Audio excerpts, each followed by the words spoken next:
My name is not Vince.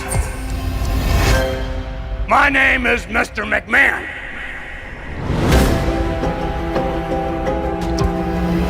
On today's show, we'll be reviewing the final 3 episodes of the 6-episode Mr. McMahon docuseries that recently premiered on Netflix. We'll discuss all the major moments from each episode, plus share our reactions to all of the new things that we learned about the former CEO and chairman of WWE. But before we get to any and all of that, we're kicking off this podcast by welcoming some more special guests who are going to help break down this documentary episode by episode.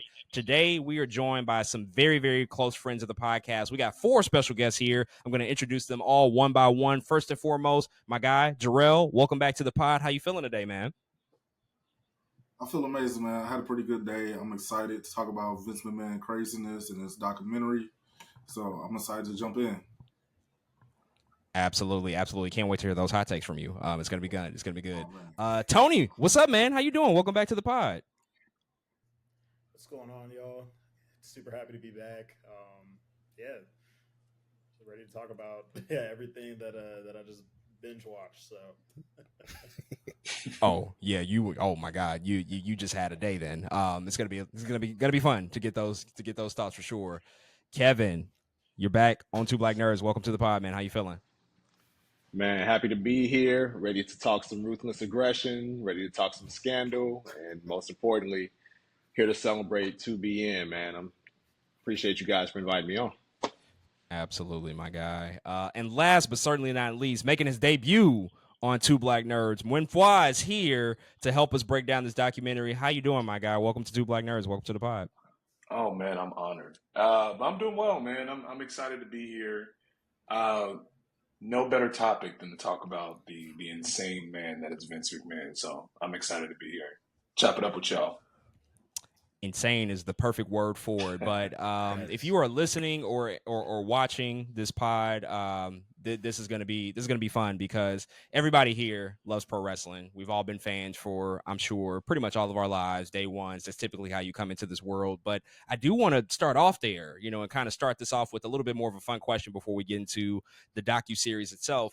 Just quickly, I want to get a sense of everybody's first memory that they have of pro wrestling. I want you to think back to the first thing that you can remember, whether it was an event that you went to or something you watched on TV. Maybe it was a particular character or superstar that you remember seeing. If you can recall that very first memory of what got you into professional wrestling, what would that be? And I'm going to start off actually with the person who was making his debut on this pod. Muenfua, I want to start with you and allow you the floor and kind of walk us down memory lane of what your first wrestling memory is. Oh, it's really tough. Like as I'm thinking about it, I don't really remember like the definitive moment where I started watching. I just remember me and my dad.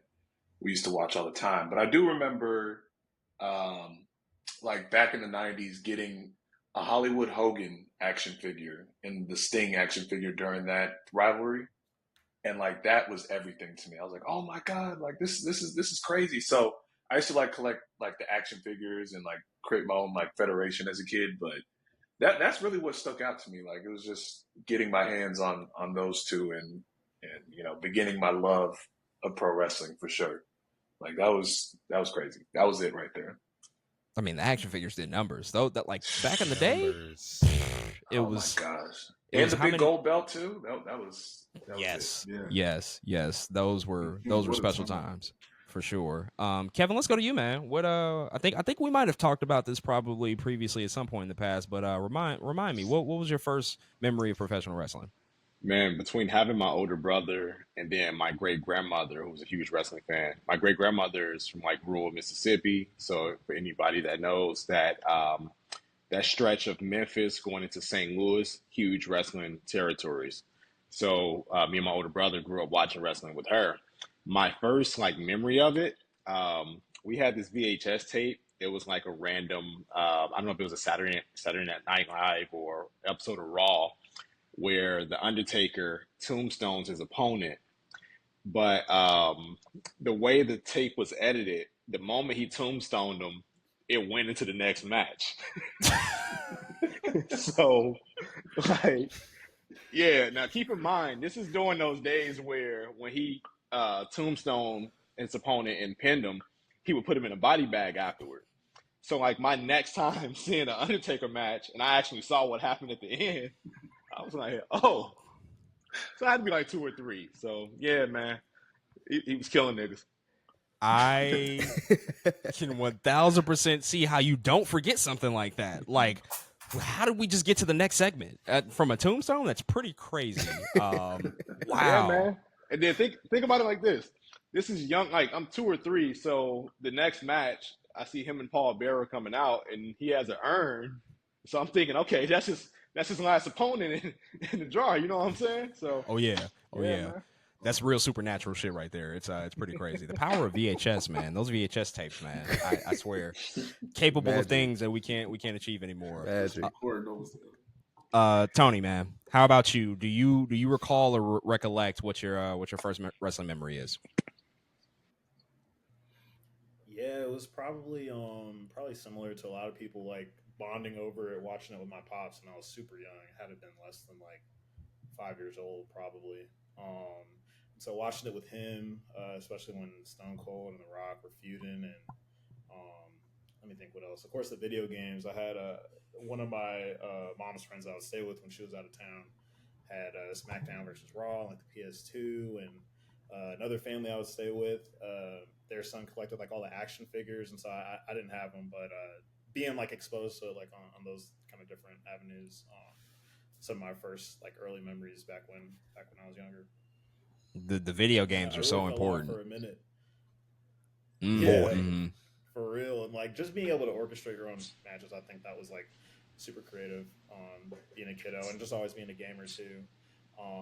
And then I kind of had a rekindling with it, just as like my friends from college were super into it, and so kind of having that was super cool. Definitely. Shout out to No Mercy. Oh, yeah, I kick y'all ass and No Mercy. Shout out to No Mercy. Classic. Hey, the N64 is at the crib. Be careful. I could pull that thing out. Like it works. Run it. Just blow the cartridge and it's on. Is we ready? Rell, what about you, man? What was what's your first wrestling memory? All right, so similar to Kevin, my family always were huge wrestling fans. They used to go to the Chase, watch all those wrestlers. Ric Flair whenever he would come to town, Dusty, Dick the Bruiser is somebody my cousin Larry's always mentioned. I never seen one of his matches, but I grew up in a wrestling family, so the first memory that I can retain that I could recall and think about wow, this is wrestling was an episode where Shawn Michaels had came out in the casket where people thought it was gonna be Undertaker. Oh my god! But Triple H was in the ring or whatever. But I think this is when Triple H said he had torn a kneecap or something like that. Mm-hmm. And then Shawn Michaels pops out of the casket. And then they started doing DX hijinks and all of that. So that's like the first memory that I could retain. I think I was like 5 because this had to be 97, right? Yeah, sounds about right. Building up into the Hell in a Cell match or their casket match, one of them. It was in 97, 98. That's the first memory that I could retain. Mm-hmm. So, and I've been on wrestling ever since. Yeah. And I mean, a lot of us, Midwest ties here, that is such an important thing. They just always travel to the places we're from, and Des, you kind of went over your story in the previous episode, but I want you to, kind of reiterate it to the guys here in case they hadn't heard it, what you recollect is sort of your first wrestling memory. Cause it's also kind of tied into something that's like very early for me, like one of my earliest wrestling memories as well, which is just kind of crazy. Those shared experiences, even though we didn't know each other at that time. Yeah, mine is more so a memory that was put onto me, but I'm like, this has to be one of the earliest things of wrestling in my life. And mine's a little darker too, but I'm pretty sure I was at the showing and the viewing when Owen Hart passed away, which was in Kansas City. I was probably like 5 years old, but my mom was like, no, we were there. I was like, what? We were there? What are you saying to me right now? So that's like for sure one of the earliest, probably one of the earliest things, right, that I can even think about wrestling being in my life. And on the other side of that, the next night they're in St. Louis for the Raw is Owen show, which I was at. That was the second time I went to an event. I went to a show in '98, but I distinctly remember the second one, being in St. Louis, that Raw is Owen show, because everything stopped. You know, it was a tribute to him. There was no story, there were no real matches, and I was confused as a kid, just, you know, too young to really process it. And my mom had to explain to me, like, he died yesterday, and this is like they're doing a tribute show to him, and that just was ingrained to me. I do recall my actual first memory was in '98 though. Kane and Undertaker storyline. Tuned into one episode of Raw. My grandma or my uncle turned it on, and I saw Kane set a nigga on fire, and I was like, I'm it. Like, I'm watching this every week, because it was like, who's doing that? Like, he literally set, I think it was a cameraman outside of the ring on fire, and it was like, what is this? This is like an action movie, and you know, never looked back since. And so it's been a love story with wrestling, I think, for all of us over the decades, and just like with the transition. But of course, for wrestling, I think a lot of people's definition of wrestling is tied in with the WWF, WWE, but then also intrinsically with Vince McMahon, who we're here to talk about today, with this Mr. McMahon documentary, which has been highly anticipated. They first announced this maybe 5 years ago. They've been working on it for quite a while. It's taken a lot of turns. It's evolved over the years. You know, it started off as just like a look back at his life and his contributions, of course. But then, as we know, past couple of years, things got complicated. A lot of scandal, a lot of controversy, on top of other controversies that he's dealt with throughout his entire life. But this new docuseries is really kind of giving a full portrait of the cradle to the grave story. You know, his upbringing from the youth to him buying the WWF to him making it mainstream, and just all the dips and turns, hills and valleys that you want to think of for the most part throughout the history. And so this is definitely a bit of a closer look at him. I don't know if we know a ton more about Vince, you know, based on what we got, but it is an interesting look in retrospective on the history of the company and his contributions really to the entire industry. So we'll talk about, you know, really the key things in the second half of episodes, you know, from 4 to 6, and we'll go through all of the beats here. But I do just want to start off with general thoughts from folks. You know, what did you think about the documentary? Just kind of start there, and then we'll dive into the specifics. Tony, let's actually start with you on this. I want to just kind of get your big picture general thoughts. You know, now that you've binged it, it sounds like you might have just watched it like probably before hopping on here today, so it might be like really fresh for you. What were your thoughts and takeaways from the whole, you know, sort of 6-episode docuseries about him? Yeah, so I thought it was a really good consolidated kind of picture of the company, like you said. Just kind of watching like how the company like got started, from like all the territories kind of being swallowed up into the WWF to like where we're at today. I definitely was watching it with the intent of like seeing the dirt, right? And so the beginning, I was like, okay, I've seen these on, what was it, the A&E kind of documentaries, like some of like the history kind of aspects of it. What really kind of got me was like towards the end, even like the last 30 minutes of episode 6, and it was like, oh man, like yeah, this is the kind of stuff that I didn't really pick up on, like when all the scandals were happening, and the allegations I had like heard about, but like seeing some of like I remember this show like a text message on screen, and that was like burned into my mind. Like, oh my goodness, like this is the kind of stuff. Let me think, what else? Oh, anytime Paul Heyman talked, I thought he had something really interesting to say, especially like in related to like mental trauma and stuff like that. Yeah, overall, I thought it was really interesting. It was kind of like, I felt like I was kind of waiting for it to catch up, you know, to like fill in the gaps I didn't know. You know what I mean? And so yeah. Mm-hmm. Yeah, it was a ton of ground that they had to cover, you know, for sure. Just consider it's like 50 years of history, so that's a really good point. Kevin, I'll go to you, man. What were your overall, you know, sort of thoughts and takeaways from the docuseries after you finished the 6 episodes? To be honest, I don't think it's going to be enough. It felt condensed with everything considered, with recent findings and everything. And I honestly think they should probably run it back. I know it's listed as a limited series, but I think with the findings and maybe a potential court proceeding, there's going to be more context to add to some of the allegations, as well as I think we're going to see more superstars from the past, or more people that have worked with the company, just open up about their dealings. Because if you watch the last 2 episodes, they really did a good job of like unraveling and peeling back layers to his madness. But they spent the first few episodes sort of like humanizing him to a certain degree. So I would love to see people speak on that conflict they had. everybody's not gonna touch on him in a good manner like Bruce Pritchard did. You know what I mean? So I think it should be more. I hadn't considered that. Des, do you think that there might be a continuation? Like, we might get like another episode. I don't know how long it takes. If they wait until this civil trial is over, but do you think there's a possibility that we keep the story going and maybe fill in the gaps and do a couple of more parts? I didn't consider that either. I think maybe once everything has wrapped up, and maybe like Kev said, maybe there are more people that want to step up and talk about this thing. Maybe there could be, like you said, like a part two. Again, it could be smaller. It could be 3 more episodes that they add on to it. But I definitely would like to see more people speak. And I want them to speak in the manner of Tony Atlas, who was going crazy the whole thing. Like, I was like, this is the perfect person to be interviewing right now. He was holding back nothing. So I do want people to speak in that manner if they were to do something a little more extra and add on some episodes. No doubt, no doubt. Rell, big picture thoughts. How did you feel about the whole docuseries after you finished it?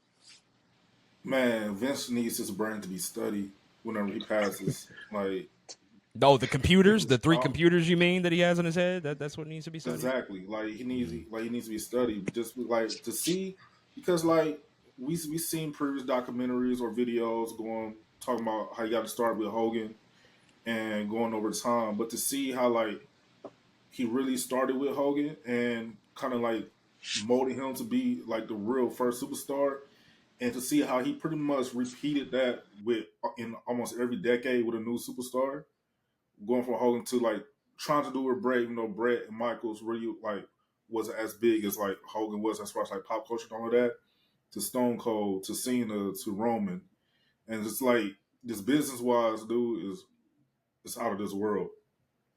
So aside from nostalgia, the business aspect, it was a thrill ride to like really like see it from the scope.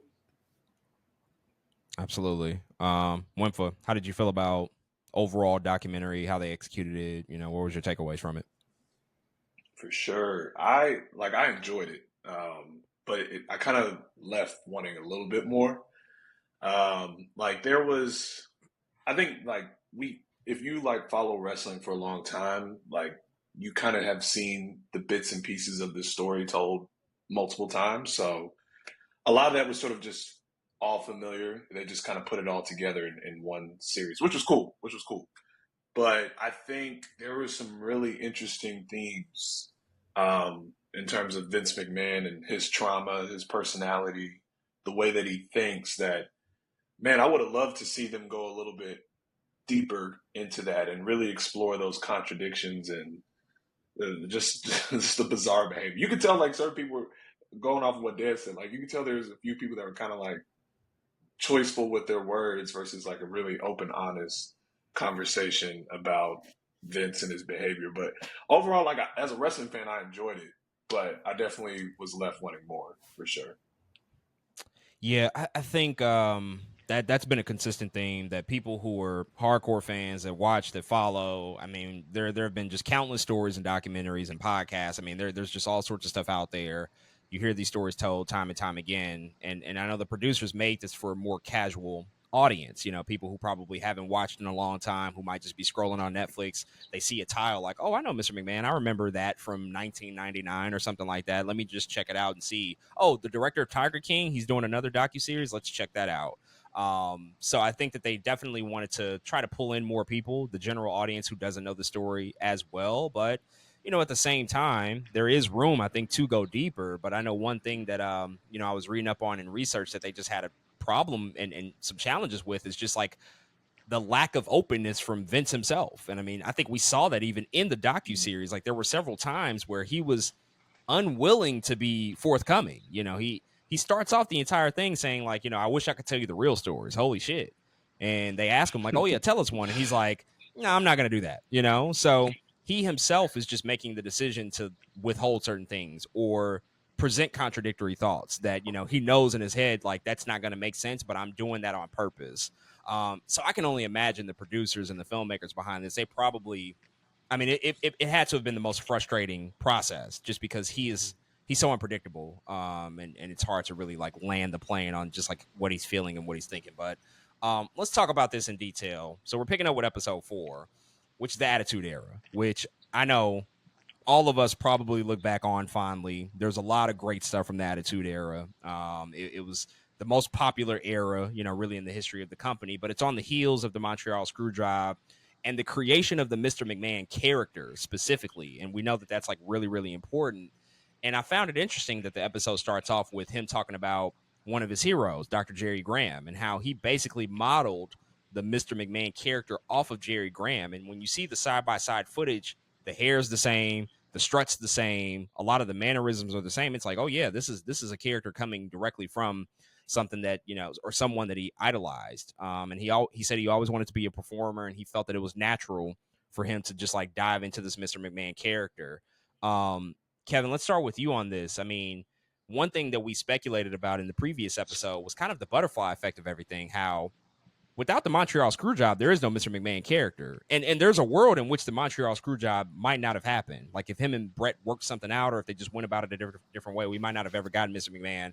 I mean, how important is that character to just all of this stuff? Like just the way that we know him and look at him as, and just the fact that even this docuseries kind of built the idea or the thesis of it around the fact that Vince and Mr. McMahon are probably one and the same, and they're not all that distinct as he would like some people to believe.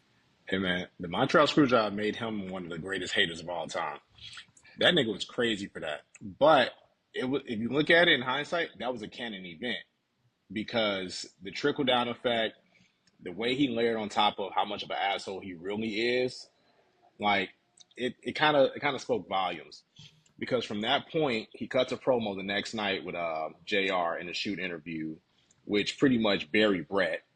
Then going on from there, a lot of people never really saw him for who he was up until that point. So remember, everybody knew him as like the owner, but he's also a special guest announcer, or he's just a guy he's just Vince. But having that Mr. McMahon persona get layered on with some of his asshole tactics, plus the way that Brett went out, it was the perfect canon event.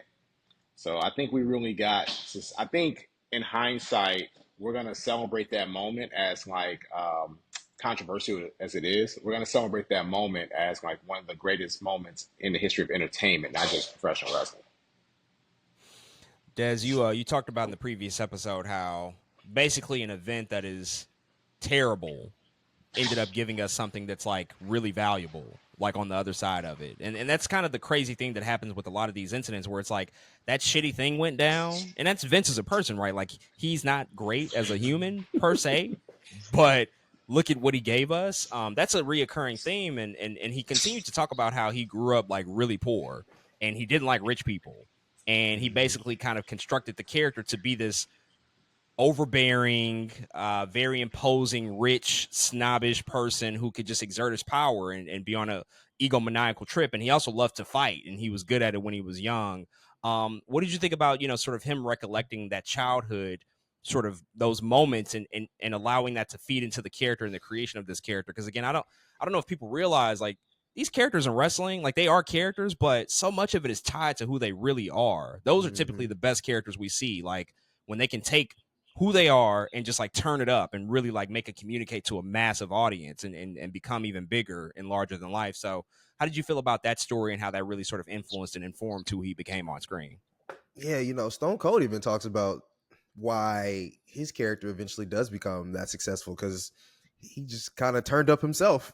this white trash dude from the middle of bumfuck Texas, just everybody loved to see it. And I think Vince McMahon definitely was just a good example of that. In a lot of ways, that's the best thing to do, to have such a good character. I feel like he even everything that was so much of himself came out more when the Mr. McMahon character was created, which is why this whole thing is so confusing. Like, which one is Mr. McMahon, which one is you? Because so much of that character is some piece of you or some embodiment of you. And of course, once you tell one lie here under Mr. McMahon, you tell a second lie here under Mr. McMahon, eventually the lies that you begin to tell yourself become truth. That becomes you. It becomes who you are. And so in a lot of ways, it's smart. That's how you make a good character. You use yourself and dial it up. But in a lot of other ways, I think that's what made him so scary too, is him. You couldn't tell which one was which, that those lines begin to blur. But I think coming up with that character, using your childhood, using Dr. Jerry Graham liking to fight and using that as a character is definitely, I think, the right way to go about it. It's those lines that he failed to draw. I think that led him into some other trouble down the line. Hey, you can low key say that if Vince ever had a therapist, then WWE goes bankrupt. Like none of this shit happens. Oh, that's so counterproductive to him as a human. Then yeah, we don't have any of this stuff. Him working on himself? No thanks. I'd lose too many good things. We'd be watching ECW. Pretty much. Which I want to get to that too. Which is interesting. That's like a perfect transition. Rell, a couple of weeks ago in our group chat, you said something I had never heard you say. It might have been a realization you came up with, but you had said that you realized you had never really been a WWF or WWE guy. Like you always kind of rooted for the other company or primarily watched the other company. And I actually think that that's true. Like it makes a lot of sense. And a lot of this documentary focuses on WCW and how much they actually contributed and how, at one point in this doc, Eric Bischoff is like, really what they were doing at the Attitude Era, although they did it better, it was all derivative of what we were doing at WCW.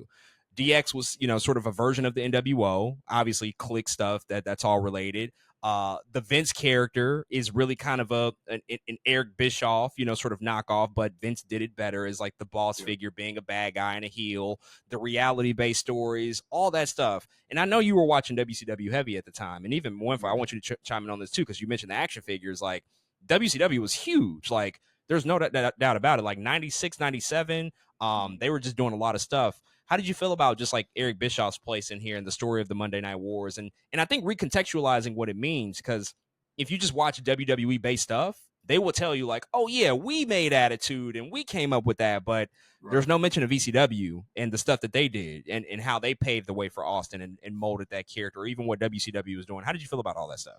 Man, so when Eric said that Vince bit off his character, I didn't realize that, like looking back in hindsight, I didn't realize that the Mixer McMahon character came after the whole NWO thing and came after Eric joining the NWO. Like I knew the NWO started before DX, but I didn't realize on that timeline Eric started doing his stint being that heel character, like the heel evil boss before Vince. Even though Vince blew it out the water and he killed it, because Eric was more so like the nerd that came into power and don't know how to use it. Vince was like a to the death. I'm rich. I'm evil. Y'all gonna do everything I say or y'all out of here. I'm gonna get Stone Cold up out of here or whatever.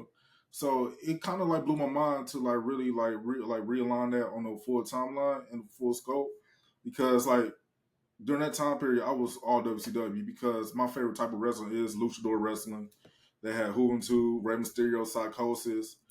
They had Sting, you know what I'm saying? So that was like my whole thing. And I really wasn't that big on WWF back then until WCW got bought. And then that's when I started back watching WWF, which turned to WWE. So hearing Eric say that kind of like really like made me like go back like, oh wow, that did happen.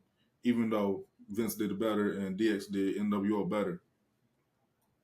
Yeah, like WCW was like, I forget, like you kind of forget how just brilliant they were, like just like the going from the reality based stuff. Like I was like, oh man, like WWE was doing like Dr. Isaac Yankem and Doink the Clown ass trash stuff. So it was like just seeing like the reality based, and like I'm with Rell too. Like I remember I used to like I couldn't always stay up to watch the main events on school nights, so.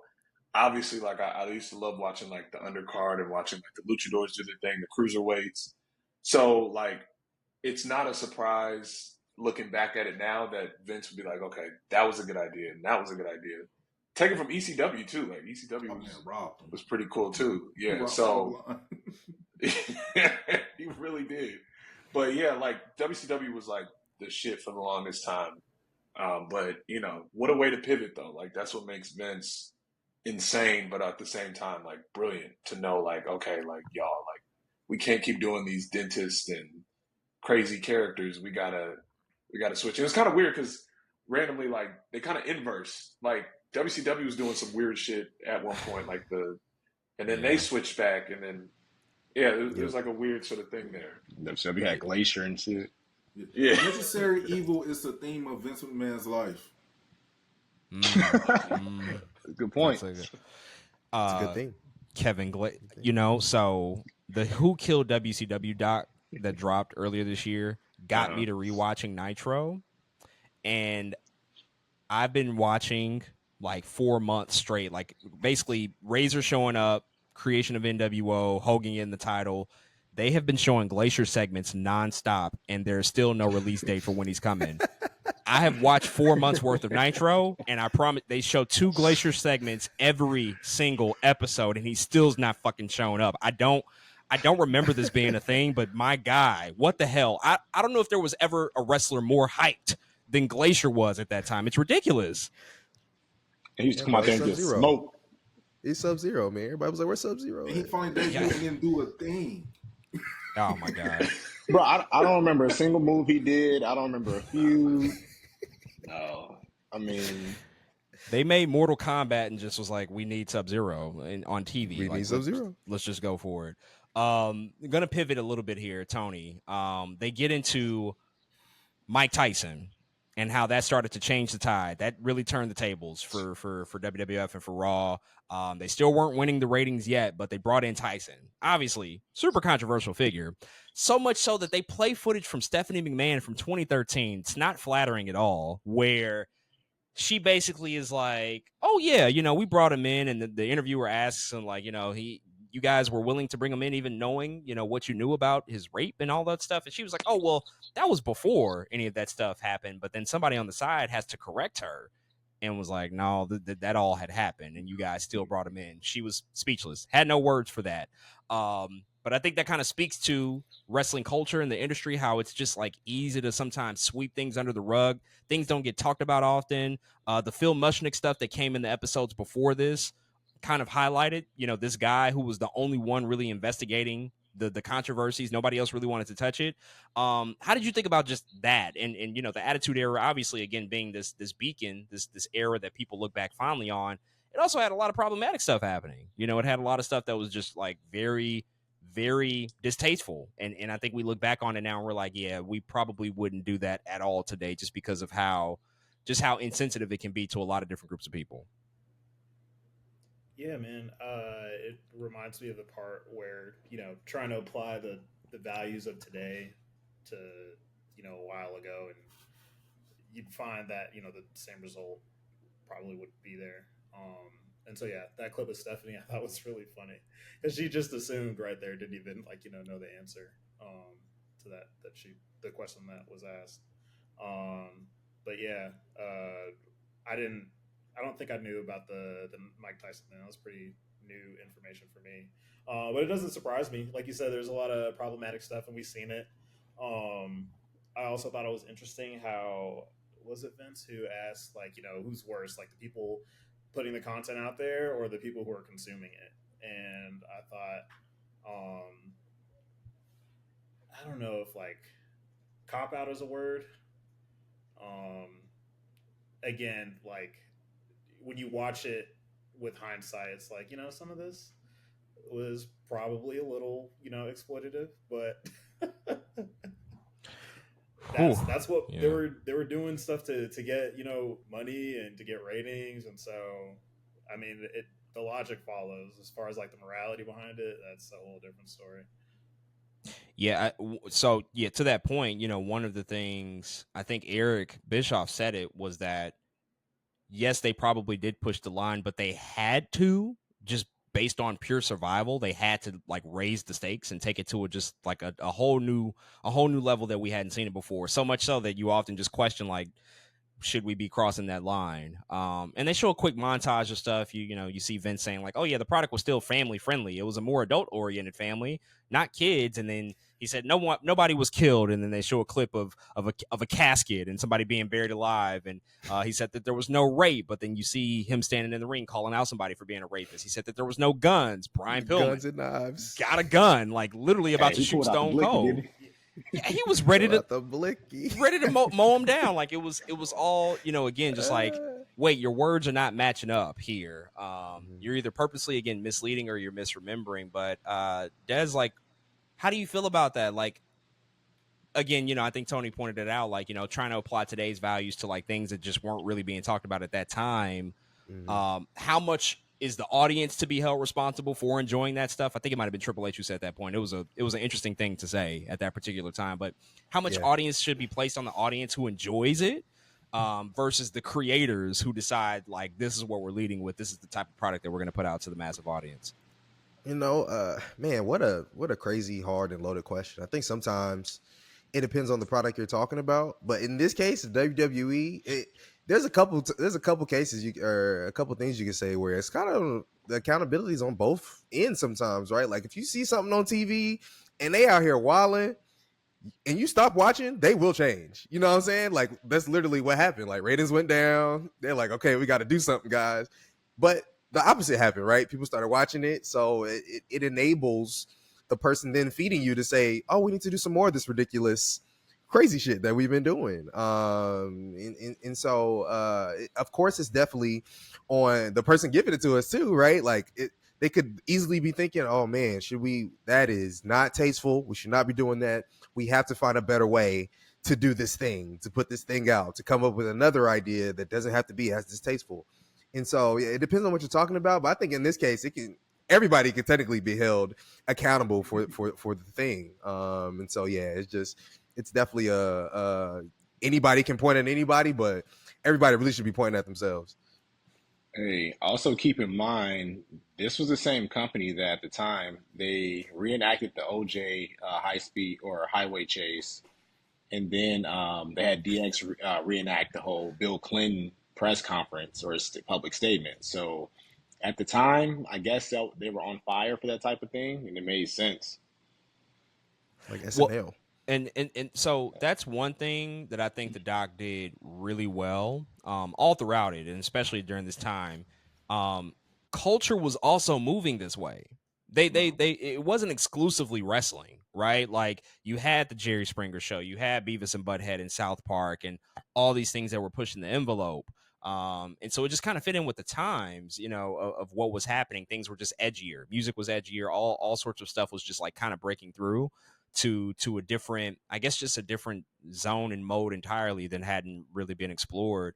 I mean, Kevin, what do you remember just about culture? Like, again, wrestling was up there in the conversation, with all of just like the big pop culture things. Like, I think we all can kind of remember, like, that was really a boom period, the biggest that we've seen, all led by Austin and what he was doing. And then, of course, Rock, DX, Undertaker, Kane, like that stuff was just, it was on fire to a degree that it had never been before. No, culture was very different because if it wasn't wrestling, it was like music videos. If it wasn't music videos, it was pretty much like what we see in news stories. So everything that was depicted in WWE that was like brash, it just felt normal, like at least to me. Because if you saw some of the clips they were using of the audience, it was mostly people that loved the anti-hero. It was mostly people that was into like punk rock or people that was just rebellious. That was it. Nobody wanted to see the goody two-shoes shit. Nobody wants to see wholesome PG content. You got, at the time, you had Nickelodeon and Disney for all of that. Like, everybody wanted to see that raw content. And it's how you come up with the name Monday Night Raw. 1000%. The death of Owen Hart was a huge focal point of this episode, which it's always for me, it's tough to always go back and revisit this in any capacity. It's just like such a dark, tragic thing, and it doesn't help. They go back to the footage in this documentary of the wrestlers having to continue to perform because Vince made the choice to just like keep the show going. He basically claimed that the live audience, they didn't really see what happened because the lights were lowered. And they didn't announce the death to the live crowd. And so they basically said like, hey, the crowd didn't come to see somebody die. So we're going to, give them a show. But you can see the blood stain on the mat. You can see like wrestlers reacting to that, like Undertaker looking at it. Jeff Jarrett trying to cut a promo with Deborah. Like they just probably found out he died and they can't even get through it. Just really, really affecting stuff. And it just makes you question like, was this the right thing to do? And I think people will debate that until the end of time. But Muenfua, I'll go to you. Like, what do you think about just like that segment and just the decision, that Vince kind of justified in himself? Like, hey, they didn't really see it. We decided to proceed forward. The talent was going to proceed forward, but I think a lot of people would probably raise their eyebrow and question if that was really the right thing to do. For sure. It was, I mean, a very bizarre decision in the sense that like somebody just died. You know what I mean? Like somebody literally just died at your show. One of your workers and one of your employees at that. I had a conversation with a friend today about the doc as well, and we were just kind of talking about that sort of like emotional detachment that Vince seems to display at times. Like he's randomly like really emotional, but at the same time is just really good at sort of removing the emotions when it comes to the running of the business in a way that has sort of positively and negatively affected his relationship with other talent. And in that instance, I think it was just such a cold-hearted like approach at running the business. So to me, like obviously the right thing would have been to stop the show and explain to everybody what happened. But I mean, as we learned, like Vince can turn off that emotion like this for the sake of making money. And I don't know, it was a little chilling. It was a little uncomfortable just sort of watching him justify that. You know what I'm saying? So it was a lot. It was a lot. Rell, what did you think about the portion in which Brett sort of he makes the case like, hey, if that was Shane who was in the same predicament and he splatted out on the mat, he wouldn't continue the show, considering that that's his son. And then you get the very next scene where Vince is like, well, if it was me and they had to clean me up off of the mat, I would want the show to continue, which I actually believe. I think he means that, but I believe it too.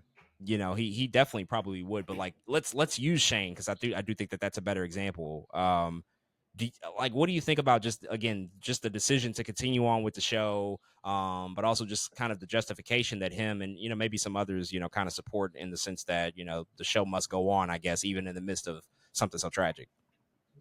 Man, continuing that show was a bad idea because what was the main event of that show?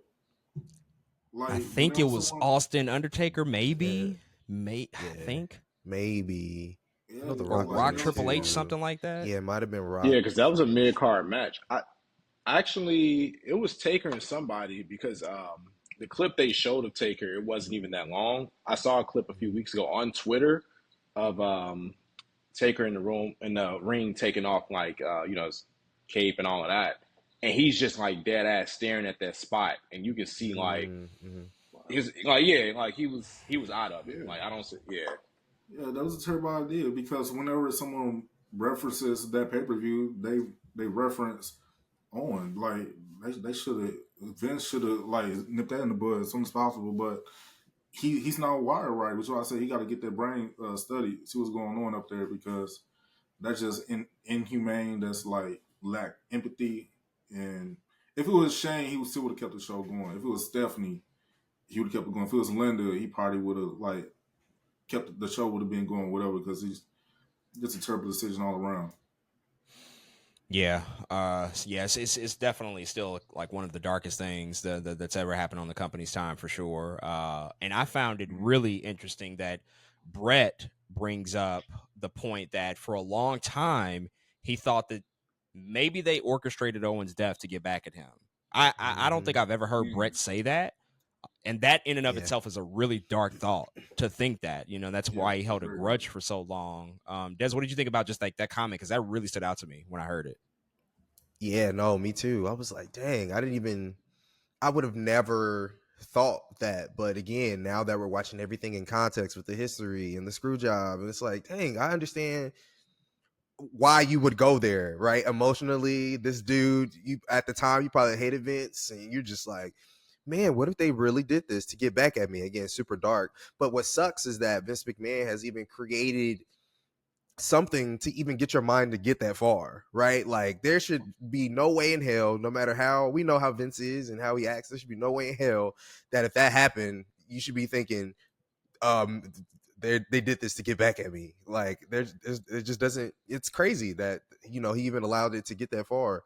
But man, it's crazy. Yeah, it's just crazy, man. I will say, I do like the idea that Bret Hart is, man, what a good guy, right? Like he said, eventually I forgave him. Like I understand, and I got over it. I found out it wasn't even their fault, which is crazy. It was like 3 different lawsuits, right? It was like a lawsuit on a lawsuit on a lawsuit. WWE had to sue the people, and it was a lot going on. But just I can't even imagine how I think tumultuous of a time you've gone through in this period of continuously grieving your brother, like because Owen Hart, because that is so tragic, he's had to live with this thing for such a long time, and it's always going to be over his head and not necessarily be, I think, put to rest, because as wrestling fans we're going to talk about it. People are going to talk about it. It's not something that's just going to fall by the wayside. It's always going to be something that gets brought up. So man, what a somewhat of a burden to carry, I think, on the heart of Bret Hart. Absolutely. Let's move on to episode 5, Family Business. This episode starts off with Paul Heyman. And I think, Tony, you brought him up earlier, and he gives a tremendous quote here. And he says, "The great success enjoyed by Vince McMahon was driven by the overcompensatory behavior, rebelling against the first 12 miserable years of his life." What a fucking read. I mean, that's just crazy. But we shortly thereafter find out, they alluded to it earlier, it's been briefly touched on in that 2001 Playboy interview, but I mean, and Vince says it in so many words that, not only was he physically abused by his stepfather, but that there was also some sexual abuse, likely at the hands of his mother. And he threw out the word incest. He said that himself. And again, he alluded to this, years and years ago in that Playboy interview. He didn't like confirm it, but he didn't deny it really either. And him and his mother have been estranged for pretty much all his life. She just passed away, like, I think a year ago, maybe.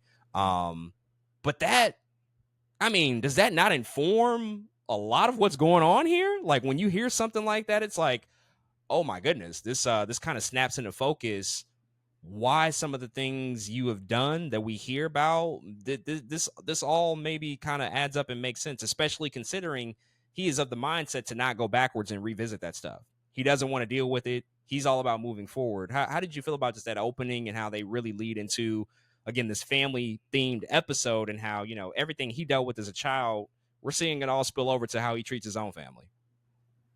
Man, that really, it was just kind of sad, man, to hear that, like, that's what his childhood was like. Because oftentimes you hear that those who have been abused are often set up to commit acts of abuse themselves, right? Not to mention, he didn't have, like, a loving father around. He didn't meet, like, his real dad until he was 12 or something like that, right? And all that on top of the fact that he doesn't work on the stuff that he went through. He just, throws it to the back and keeps moving forward. Where it's like, it's still behind you. You still, dragging all that baggage around, right? So yeah, I just thought that was really, like, profound. Like, going into, like, it was like a sentence, right? I didn't know about the Playboy interview or all that, but, like, hearing all that trauma in one sentence, and then, like, we just keep going. It's like, oh my goodness, man, like that would explain a lot, right? And so yeah, it's kind of heartbreaking, but then also kind of logical. If, like, if all that stuff happens, like, there's a good chance that he's dealing with some demons and that kind of thing. So yeah, that was one of the sentences that Paul Heyman had said, and I was like, man, bingo right there, because that was crazy. Absolutely. Outside of that, with the rest of his family, Kevin, I'm gonna toss it to you because I know you also watch Succession. Big Succession energy throughout this whole docuseries, but especially in this episode when we really dive into Shane and Stephanie. And we learn a lot about just, like, how they were viewed and how they were positioned. And how Shane, for a long time, I think everybody, including myself, thought he was the heir apparent, thought he was up next. Like, he was the guy, he was on TV, he did the storylines, he's the male of the family. I think we just naturally assume, like, he's the eldest, he's the eldest boy. All of that stuff, like, adds up and makes sense. But then we learn, that many things happen that basically put them on different paths, to which Shane's just not like Vince in that way. The same way that Vince was sort of cutthroat towards his father, and I think he wanted Shane to be that way towards him. Shane wasn't really that guy. He's portrayed to be like a really nice dude. But Stephanie, Not necessarily that she's a bad person, but she was definitely just more business oriented and about the business and like ready to take the reins. How did you feel about just like that telling of that story and seeing Shane, I think, in this new light that we haven't really seen him in before? Yeah, this revealed to us that Shane is definitely Kendall Roy. Mm-hmm. Oh my God. Kendall and Shiv. That's what it Vince, is. yeah, Vince loves him, but he doesn't necessarily like him. And he might respect him, but it took until he became a middle-aged man for him to kind of acknowledge him. And that's very telling because he's always valued Stephanie. But I also have a theory on that.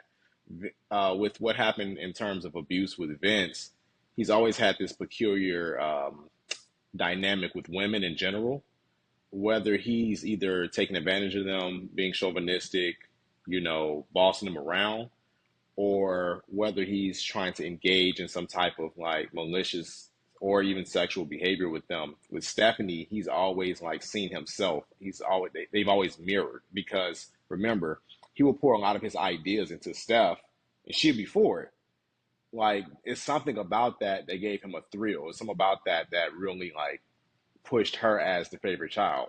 Granted, there's only two of them, but still, with Shane, like you said, that he wasn't cut from that cloth, and he wasn't the malicious type. So I don't think he gained his respect because of that alone. It's something sadistic he sees in Steph, which she kind of has it, but obviously not as bad as Vince.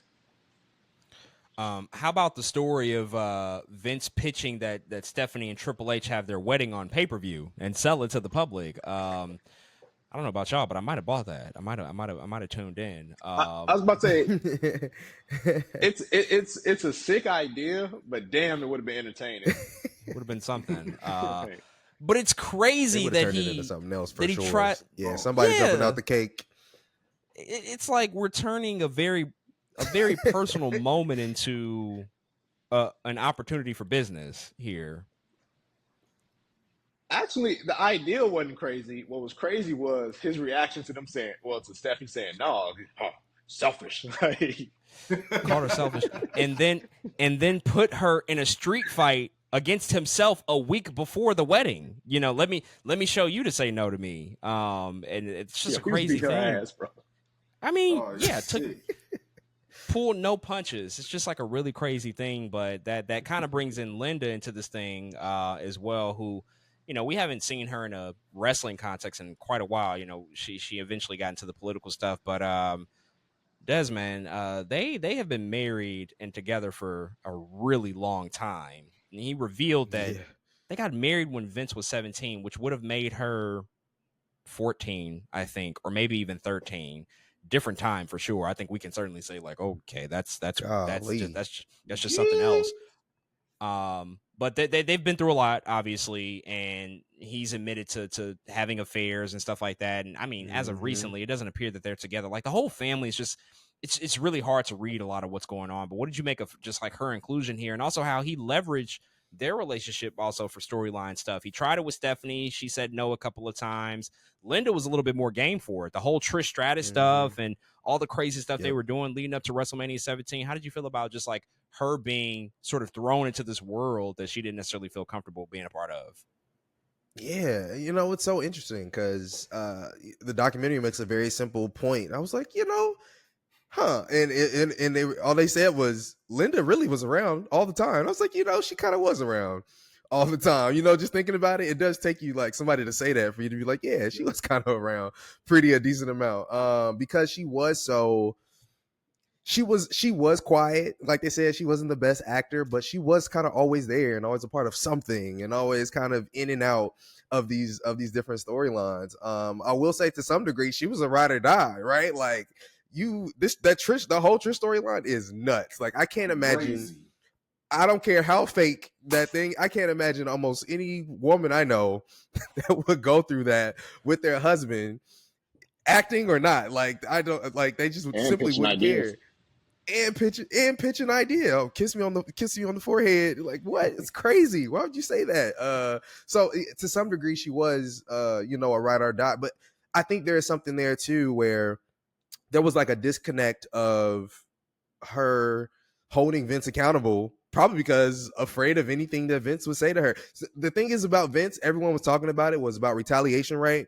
We can't do this because we might get fired. Vince might fire us. We can't do this because Vince might do this. And I think, of course, that obviously carried over to his relationships with his family too. Like, I feel like if Linda would have said, "Oh, that's a bad idea. Don't do that," one, he probably would have did it anyway. But also, he would have just started to look at her different, not take her places, maybe not buy her. You know what I'm saying? Maybe not give her as much. Like, I can just imagine retaliation on the part of Vince if Linda wasn't a ride or die. Same thing for Stephanie. Same thing for Shane. Had to throw himself off of roofs in order for things not to happen. So it's like I can just imagine Linda being in that same position. I mean, yeah, it almost kind of seems. I'm saying a lot here because I'm speaking on somebody else's like family situation and marriage, but it also it kind of seems like it might be a marriage of convenience at this point more than anything because they haven't divorced, they haven't split up. But sometimes when you are with somebody for so long and there's legal stuff involved and there's business stuff involved, like there's so many threads to it. It almost becomes like it's not worth splitting up at this point. Like. Yeah. Vince is going to be a degenerate, then so be it. We're not going to be together, but we're not going to split up as well. Cause I mean, there's just so much wrapped up into that at times as well. So I think, yeah, your point's well taken about her being just kind of a ride or die, even through like the affairs early on, you know, the allegations of rape, all that stuff, the Rita Marie stuff that comes up in episode 2, you know, and her having to weather those waters. Like this is all real stuff, you know, that's, you know, very apparent in their relationship. I'm going to go back to Shane. Yeah, exactly that too, right? That's a whole nother thing, and a whole nother layer. My God, just what a story. I'm gonna go back to Shane real quick. Rell, Shane tried to buy UFC, which is crazy to even think about now, but that was like an opportunity presented that they were low on money, they kind of needed an out. Shane wanted to do it. Vince is like, nah, you know that's more sports stuff. We do character stuff. And one thing that I keep talking about and bringing up with this doc is like butterfly effects and how just one thing can just alter everything. Like if something doesn't happen or if something does happen, everything changes. Do you think if Shane bought the UFC that it would have been as successful as we know it to be today? Like, because Shane not buying it is a direct result of Dana White coming in and ultimately doing what he did, right? Like that one leads to the other. But do you think if Shane actually like purchased the company and was able to do something with it, that we would still see it as this like big juggernaut of an MMA sport that it is today? I'm going to say no, only because it will still be under that Vince shadow. And I feel like the Vince shadow, the WWE machine, it just takes too much energy. And even if it is just only Shane's baby, if he would have purchased it, the attention will still be, oh, it's Shane McMahon, it's Vince McMahon's son. This is basically just an offshoot of WWE. Because really, when UFC really got popping for real in the mainstream in that early 2000s period, it was still getting kind of compared to wrestling, especially because you had Ken Shamrock a part of it. So it's like, yo, people was like kind of confused, or like they really didn't know what it was. Plus, it was inside of a cage. It was still kind of like bundled in together as a thought from like people that's like was fresh to the sport. So I feel like it would have been just like the XFL when that came out. Like it would have just been swallowed up too. So Dana White was perfect for that. Vince McMahon UFC sounds terrifying. I ain't gonna lie. Awful. We would have had it would have been awful. it. Just would have been way too much. Because like to even throw in that even more, because what really popped UFC off was the Ultimate Fighter, and that was like a Dana White Zuffa idea, and that's the only reason why it got crazy, because of that main event of the Ultimate Fighter with Stephen Bonner and Forrest Griffin, and Shane wouldn't have put that show together, so that probably would have never even happened. So it probably would have been very bleak for UFC right now. That probably would have been similar to Pride. Actually, Pride would be UFC right now if Dana didn't buy it. I can see that. With the way Vince had his wrestlers working, what is that? with the way Vince had his wrestlers working, could you imagine how he would have worked MMA fighters with the schedule? It would have been terrible. It would have been terrible. Oh, they would have lasted months. That's it. Yeah, That's it. That's it. Tito Ortiz would have been a bigger star, though, I think. Maybe so. Yeah, I agree. I don't think it would have been what it became. To be under that umbrella and under their thinking and just like what they were doing, Shane would have tried to do stuff differently and maybe not encroach so much of the WWF stuff on it. But I still like Vince would have just like he would have swooped in and made it, Mhm. you know, what we saw the XFL to be, and just like how that was, you know, there was too much WWE stuff in that as well. I want to talk about the Sable stuff. Muenfua, he doesn't remember this Sable lawsuit somehow, some way. She sues the company for $110 million for sexual harassment, and they bring it up, and he's like, I don't really remember that. I just remember that she came back to work, which is also crazy in and of itself that he paid her out, they settled, they brought her back to work, and then integrated that into the storyline. They showed the clip of Stephanie like, she sued us for millions, and like now she's just back, and now he's having this affair on screen with her as well, sort of continuing that thread from the Trish stuff that he did a couple of years ago. I mean, this is just all, it's crazy when you talk about this, but this is wrestling. This is just like stuff that we didn't bat an eye at. We just kind of saw it and brushed it off. But when you look at it in the context of this whole story, it's like, oh, this is really crazy stuff that they're doing and getting away with. Oh man, like Sable's second run probably could have a whole entire documentary on itself in terms of how bizarre it was. I mean, like I like growing up. I didn't know much about the lawsuit, but of course, as I got older, I would learn more about it, and that was crazy within itself. Then she came back. Then to make matters even more interesting, she would marry Brock Lesnar, who I think is still close with Vince McMahon as well. So you have that whole dynamic, which is insane. But yeah, like that's wrestling, right? Like WWE had such a monopoly, and like once WCW folded to the point where you want to make money in this business, you got to deal with Vince McMahon, no matter what. They always say like the door's always open, right? Like never say never, and part of that is just because wrestlers don't know when to hang it up, but part of that is also Vince McMahon's just, you know, iron grip on the industry and his influence, and how no matter what you go through, if there's an opportunity to make money, both parties will come to some sort of an agreement. So to me, it was insane just thinking about it, but even more insane thinking about all the dynamics at play when it comes to Sable, Brock, Vince, all that. Like it's just it's weird. It's weird. Very bizarre stuff. And I think it reinforces some of these power moves that he does. Like one of the points that they make is that he's always willing to do business, even if somebody sues him. Like he's still willing to work with them after that's the case. And I used to grow up thinking like, oh wow, that's really admirable. He's always just about the business. He's always about the business. And I think a lot of that is still true, but at the same time, it's also I think about power. Like, hey, you might feel a certain type of way about me. You might sue me. You might accuse me of whatever, but just wait. You'll come back. You'll be back because you want this money, as you said, especially considering for a long time, that was the only place to go if you wanted to make a living in the industry. And so he kind of always knew time was on his side and everybody ultimately came back in some capacity. Which is also, I think, something he kind of gets off on, he's used to his advantage for sure. But speaking of power moves, though, Tony, I want to go back to you. Paul Heyman tells another crazy story about this moment between Vince and Shane. They're at dinner one day. Apparently, Shane had an idea that he really believed in. Vince didn't want to do it.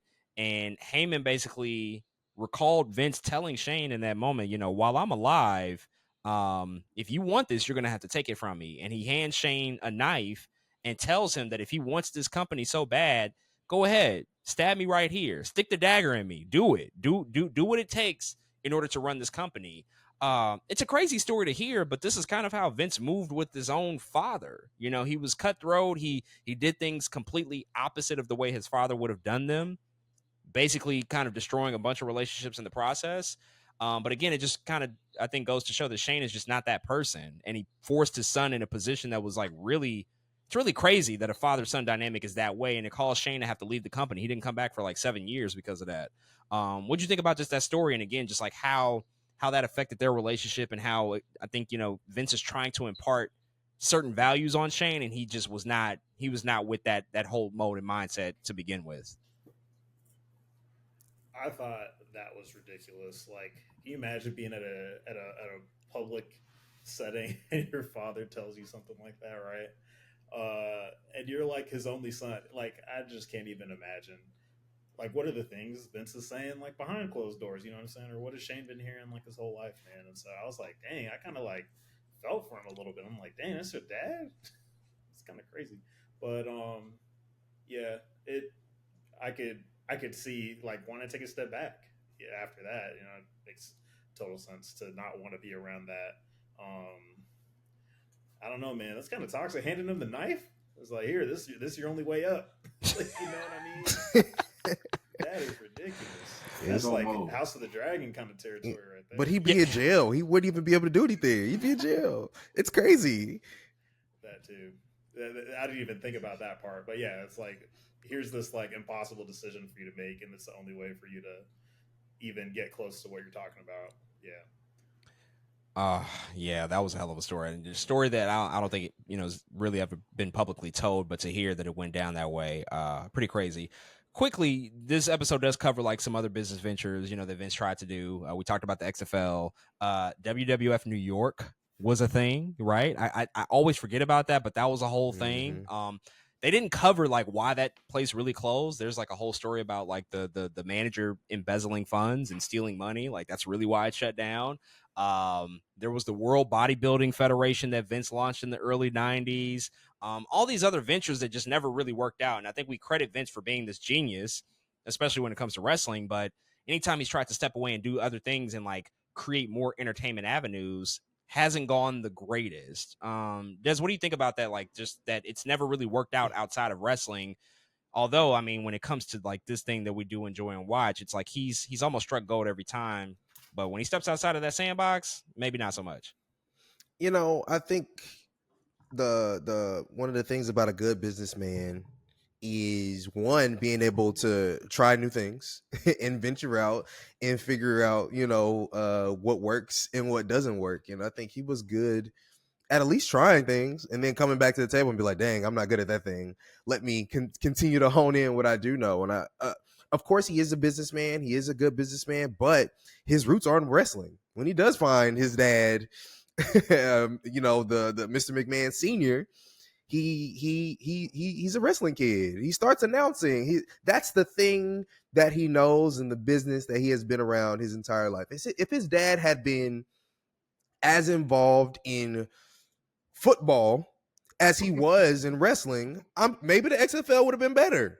But that wasn't the case. You know what I mean? That's not his roots. That's not what he knew. It's not what he was announcing in his young age. He wasn't announcing football in his young age. He was announcing wrestling, and that's the company he knew. So I do like the idea that he was trying other things, because some of them were like, oh, that might be a good idea. Shoot, you see how everybody put up XFL day one, like, oh, let's get this thing. You know what I mean? Like everybody was excited for that. Clearly, there was an idea there that wasn't terrible.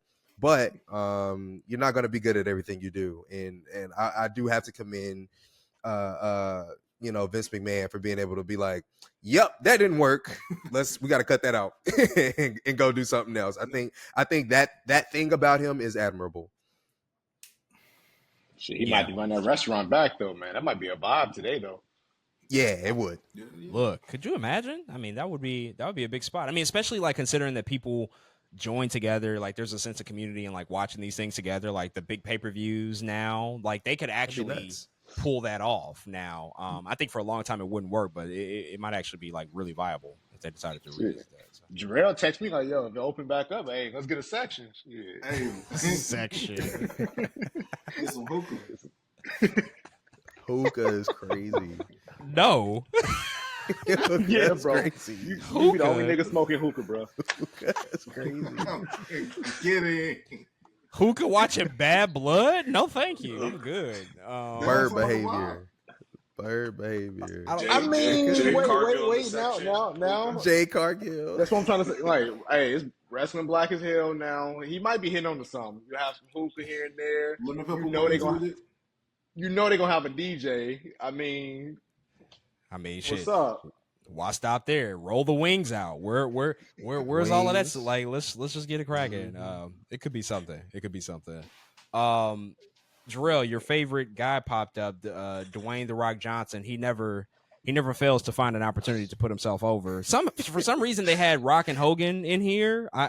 they covered that. That really didn't belong to me. Like I get it, but it really didn't fit. In my opinion. Yeah, it was a little random. Some of these things, they did a couple times, but that was like random. Like we were just gonna focus on this one thing, this one story. And I mean, The Rock had his purpose earlier on in the Attitude episode, but one thing that I felt like that they were missing, and I'm going back to The Rock here specifically, that they did not really cover at all in any of these episodes, because The Rock, when he talks about his ascension and he talks about the Nation of Domination, he talks about how, he became the first person of color to be WWF champion, and Vince and Tony Atlas are like, Vince doesn't see color. He sees green. It doesn't matter. Well, I don't know if that's exactly true, because there have been a ton of racially insensitive stereotypes and characters that we've seen all throughout, the evolution of WWF, right? And they never touch on any of that stuff. Some of the more bigoted things, some of just the more, again, like insensitive things that they've done throughout history.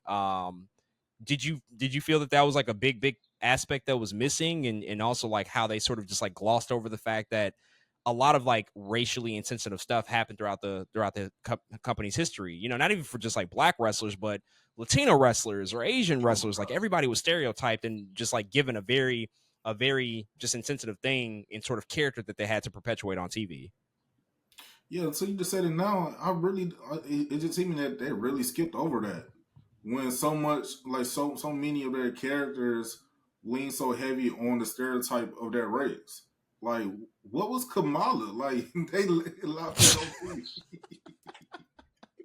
I don't know what Kamala was supposed to be.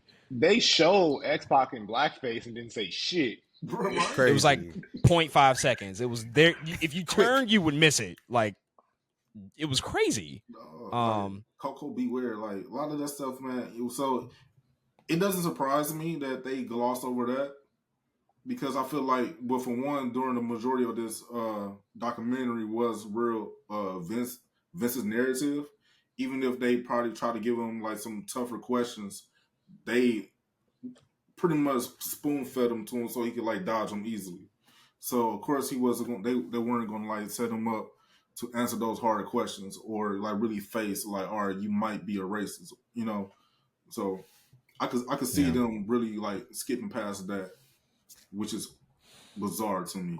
When so much of WWE's past F or whatever rely so much on stereotypes to build their characters. John Cena. Yeah, let's show the clip of Vince saying the N-word on live TV. Where was that at? Yeah, my nigga. Like, what's up, my nigga? the do-rag Vince era, I was hoping and expecting for a section on that. Like, what was that about? We needed more do-rag Vince in this. Like, we gotta break that down here. Was that after it was crazy. Ball? Like, was that after the haircut? Yeah. That was the reason he started wearing a do-rag for whatever reason. But he didn't stop there. I mean, look at the mannerisms, the way he was talking. Like, yeah, he went all the way with it. But yeah, it was crazy that they glossed over that. That was, I think it was a big missed opportunity for sure. Yeah. Were you about to say something? No, I just thought about the whole Triple H and a Booker T match. That situation, like. Yes. Yeah, that whole thing about him. Yeah. The prison background and him not being good enough, and you people, all of that stuff. Yeah, they never shied away from doing stuff like that, and to not address it at all. I think that's just like one of the most glaring things, because a large majority of wrestling fans are people of color. Like, they're black, they're Latino, like that. That's a huge makeup of their audience, and I know everybody in those groups have felt a certain type of way when you see the Mexicools riding out on lawnmowers. Like, what the fuck was that? Too. It was yeah, dog. Like, these things happen. And you have to ask yourself, like, well, when are we going to examine the creative aspect of these things? Like, yeah, there's the personal and of course the lawsuits, but creatively, again, the product on television, it doesn't just stop at like sexual things or stuff like that. Like, it goes even deeper. And they left it out for whatever reason. The final episode 6, called The Finish. Big portion of this is Chris Benoit, the murder-suicide, the examination and the unpacking of CTE. And we get Chris Nowinski, who comes in here and he talks about his research and his findings. He had a very, very short career, which was ended by a concussion, led him down his path. And ultimately we find out, the Chris Benoit story, what he did. And, when they examined his brain, I think they said he had the brain. It was something dramatic on either side. They said he either had the brain of a 5-year-old child or like an 85-year-old, senior citizen, something of that effect. And he was like 40 when he passed away. Des, how did you feel about just that whole section? I mean, the CTE stuff, the chair shots, and just like how they had to reel that stuff back. And even to this day, like you have Stone Cold, on camera, kind of saying like, I'm not really a CTE guy, and I don't know what what was left on the editing room floor. I'm hoping that maybe it's out of context or something, but they kind of give it to us plainly, where he's like, I don't really believe in that stuff, and if you're getting hurt, if you're getting concussed, that's kind of on you. You don't know what you're doing. When the opposite is to be true, like that. So much research shows like this is a real thing, and this is like really taken over a lot of sports, over the past 10 or so years. It was short, but this was one of the parts of the documentary. My ears perked up a little bit because we do talk about CTE so much now, and to see, Chris Benoit kind of hit that entire incident create kind of a ripple effect of so many things to change down the line was so interesting. Like to even hear Vince McMahon out of his own mouth saying like, I was willing to listen to and to change some things. I was like, yeah, you actually did change some things after that happened. You know what I mean? I was over here like, yeah, y'all did change some stuff. We did stop doing the chair shots, and I knew that they did do that. But then to turn around and see, I think some of the older wrestlers be upset, right? Like Undertaker's like, the chair was our thing. Like we like hitting niggas with chairs. That is, that's just the thing. And I understand that, but I think the entire documentary was kind of highlighting like how a lot of the older wrestlers, a lot of the older talent felt whenever anything changed, even going back earlier in the documentary when the click thing happened, they were like, that's one thing you don't do. That shit pissed me off. And I was like, yeah, but I don't know. It's like, no matter what the change was, they were kind of upset at a lot of things. And to see, I think it was also Undertaker who was like, I could see why from a business standpoint that would be a thing. But in my mind, I'm like, you don't care about the humans? Like, you don't care about niggas going out there getting fucked up with chairs and getting CTE and jumping off of stuff. And again, ending up in a very similar situation as Chris Benoit. But another thing one more thing that was interesting was to see like it wasn't just WWE. He was going to the NFL. He was going to other sports industries and pitching these same ideas and trying to teach them like, this is what's happening. And I think it's crazy. The only people that really sat down and listened was WWE. So it's just like, dang, what a world. I wouldn't have thought that's the thing that Vince would be sold on in some ways, but in some ways that's the one thing he said, yeah, I'll listen to that thing. Did you guys see on Twitter or X now, it was a few weeks ago, there was a thread where somebody was like, every Chris Benoit clip I watch, I always say that had to be the one. And it's just a thread of him missing headbutts and steel chairs. Oh my God. Dude, it's so bad. I mean, it's so bad. I mean, even in the documentary. Got hit with that chair.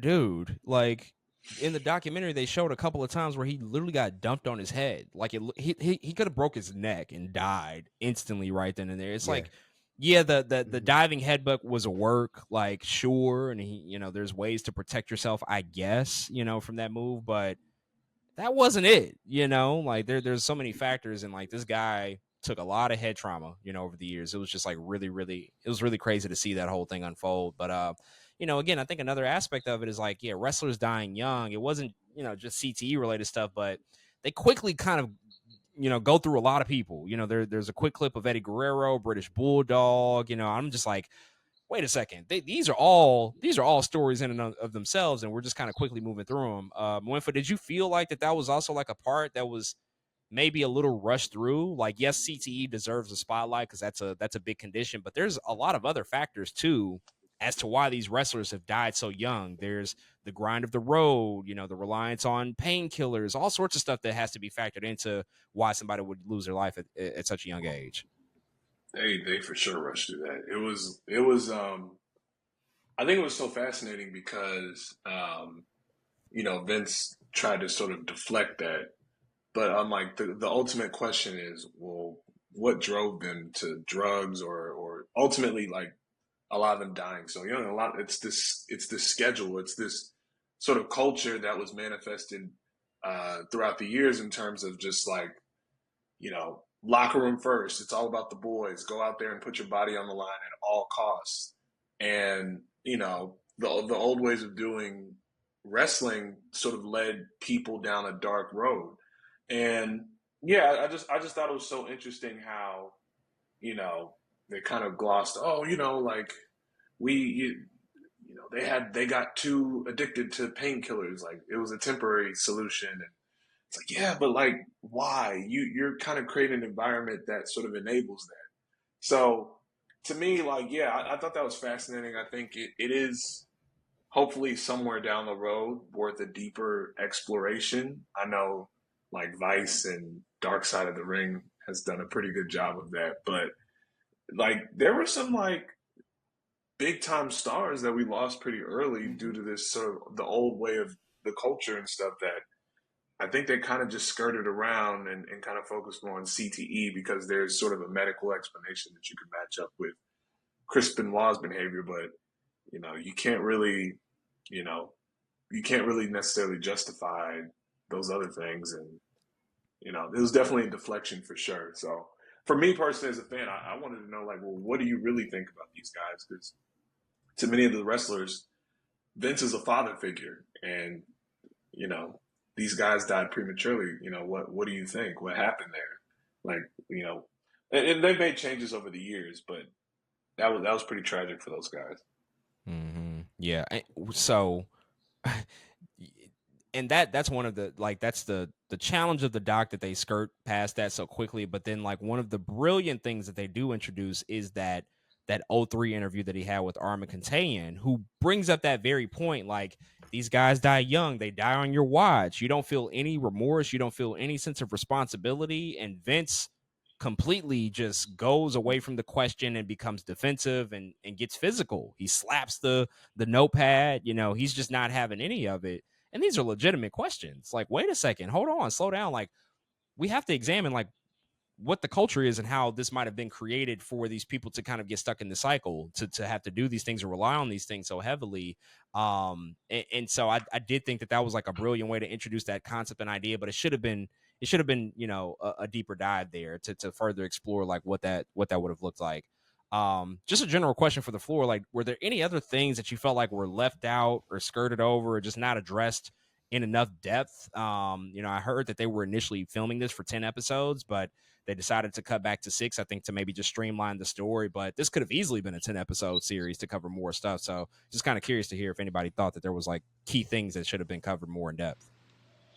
More so the pre-production Vince. I would love to see how people like felt about him, because I know Bruce sort of touched on it, but seeing how he really goes in on them, or what it's like, what's the pressure of working with them, the day-to-day travel, et cetera, because they talked about, the person molding with the character, but the person still had to go through corporate business meetings, pre-production meetings, working in guerrilla. Like, as we know, a lot of stuff happens when they walk behind that curtain. So I would like to hear more wrestlers kind of touch on that.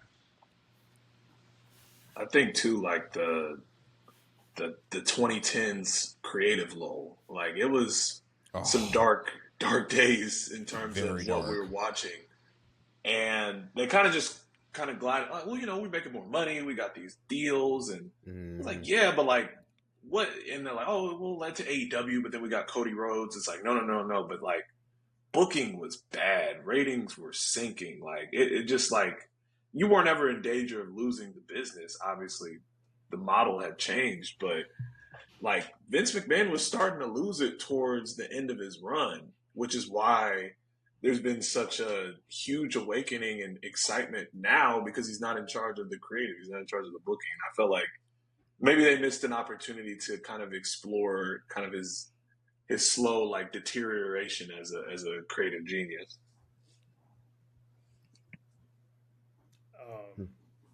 One thing I was thinking was just to get a little bit broader range of perspectives, especially from wrestlers who may not have been like the face of the company.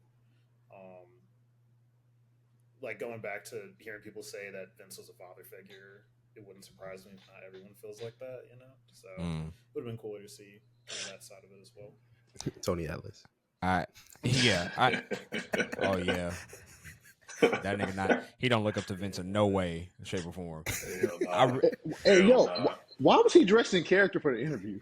I don't know. He was dressed like Fred Flintstone. I didn't understand what was going on.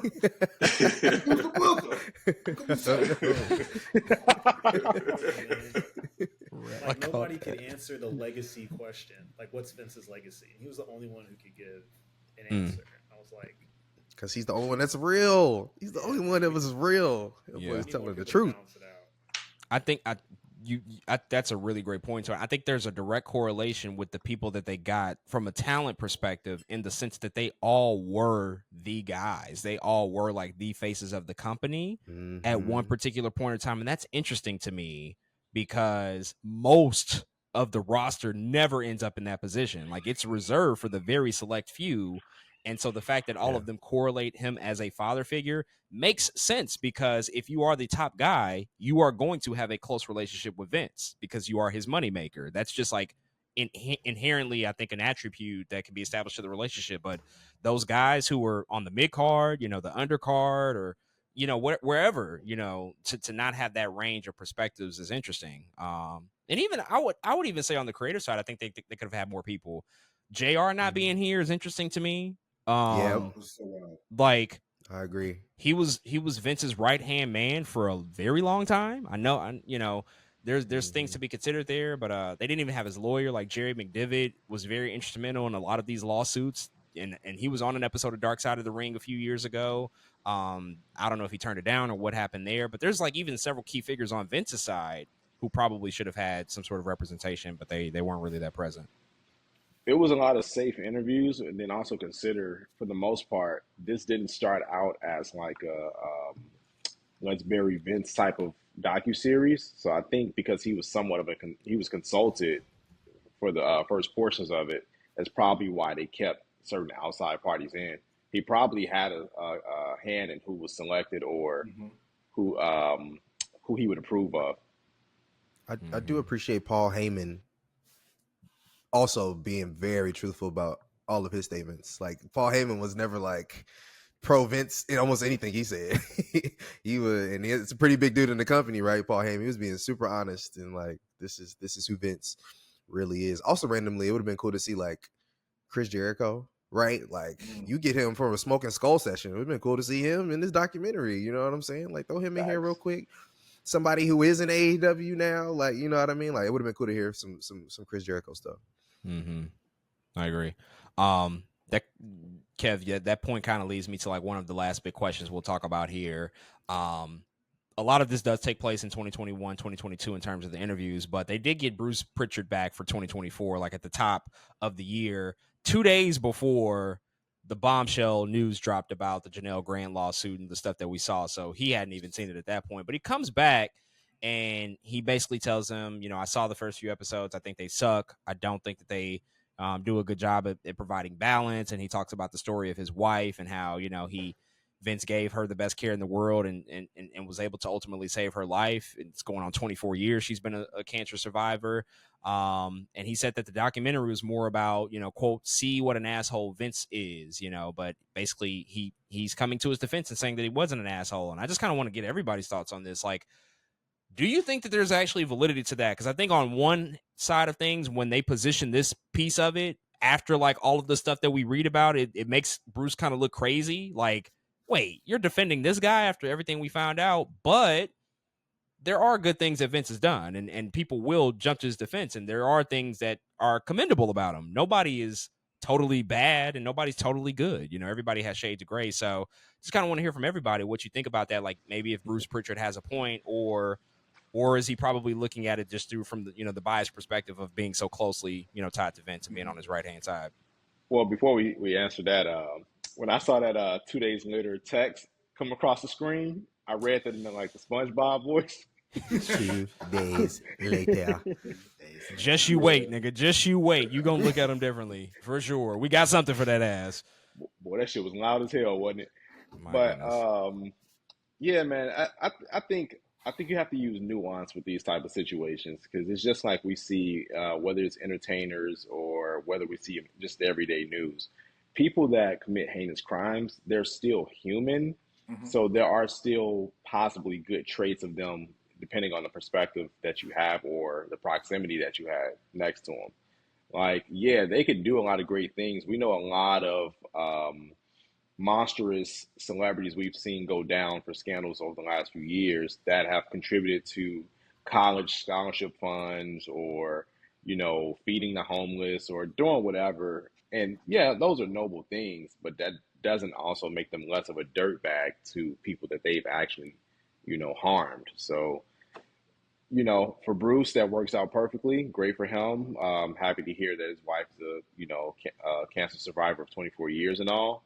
But when you have such a heinous lawsuit and possibly pending crime or criminal investigation, there are a lot of people that have the exact opposite to say, and both things can be true.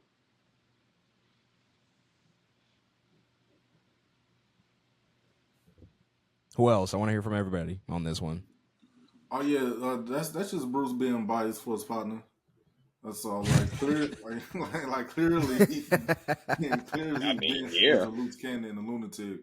But Bruce just gonna take up for him, especially since he did him that solid for his wife and all that, and gave him a career for all these years. So he just being loyal and biased to him. He's not gonna like bury him in the public, basically. But he know Vince wrong, and Vince is a sicko. But that's just him being biased.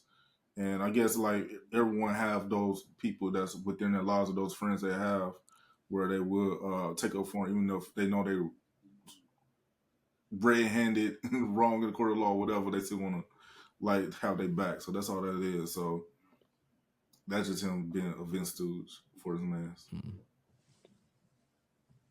I mean, it's that meme, right? Like the shocking the worst person you know made a good point. You know what I'm saying? Like that's what it is with Vince. Like terrible dude, but he also like what Kevin said. Really, what everybody said. Like he's a human. He has good traits. He's done good things for people, and obviously, like he's made a lot of people money and made a lot of people earn a living and become stars.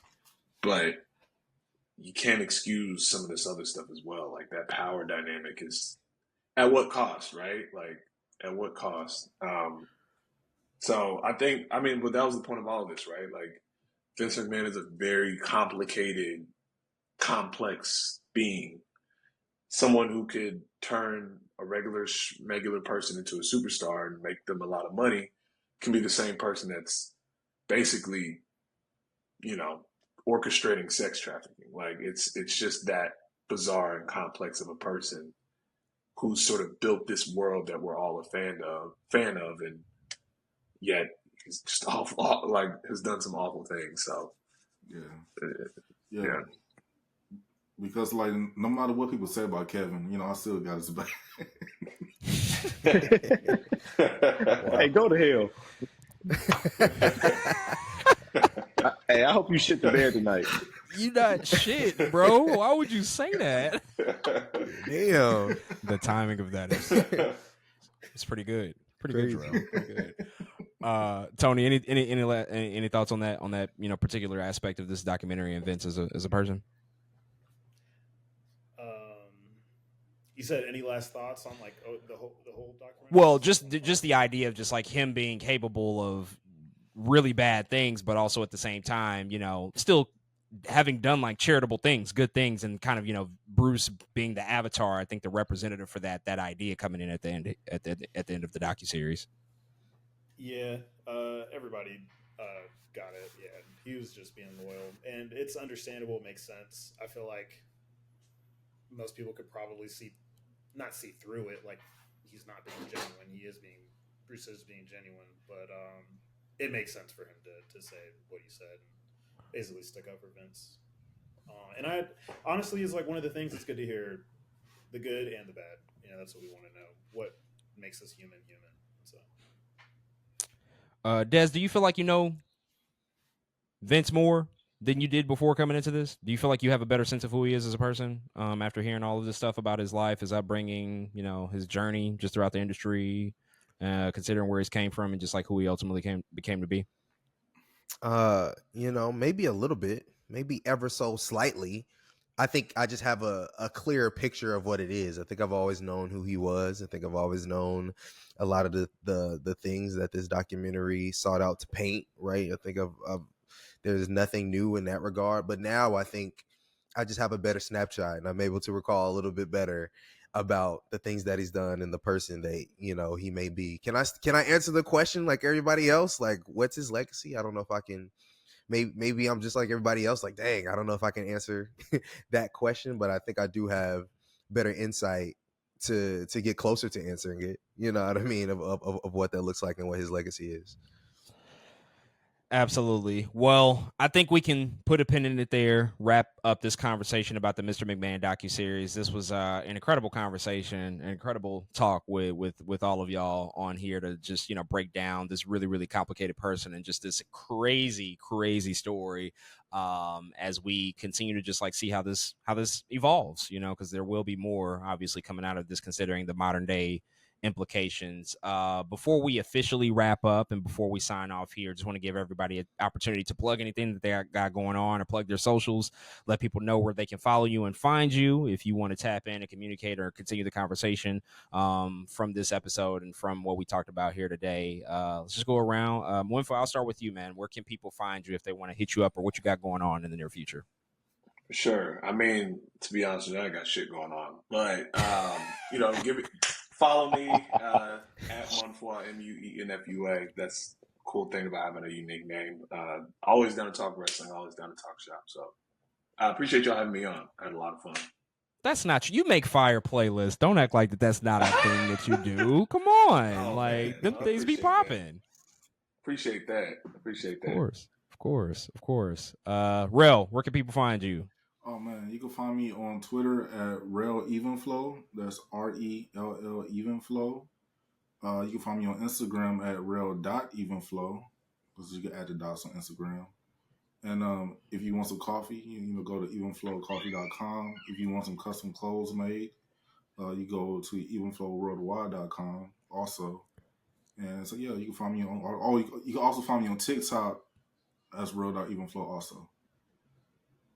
Love that. Please plug that coffee. You make great stuff, great material. So definitely look out for everything he got coming out. Tony, where can people find you, man? Tell the people where they can hit you up if they want to. Man, I really be ducked off, but Instagram at tone. There's a period and underscore somewhere in there. But happy early anniversary, y'all. Super happy to be here. Thank you. Tony said, don't find me. Don't fucking look for me. Like, I'm purposely not going to tell you where this damn period's at so you can't find me. I feel it. Kevin, let the people know where they can hit you up at. Twitter, IG, at the Kevin Theory, on X. But on Twitter, I'm just there to lie, spread memes, talk shit, tell stories. IG, I just be there. So follow me there. Work alongside with Jarrell with Even Flow. So he has a lot of material coming out. A lot of big drops coming up soon, so definitely hit the IG for that for evenflow.lifestyle.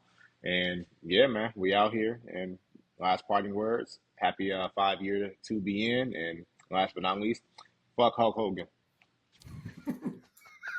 Hell yeah. I mean, what else is there to say? We should just stop the pod right there. I know. I should just cut it off right there. Just cut it off right there. Yeah, no. Cosign for sure. But man, thank y'all so much for hopping on today. This was such a pleasure, such a treat, so fun to talk about pro wrestling. We haven't gotten a chance to really dive deep into pro wrestling on the pod. We talk about it occasionally, but we got a chance to really unpack it and really get into it because we all are big fans. And so can't wait until the next time we can bring y'all on.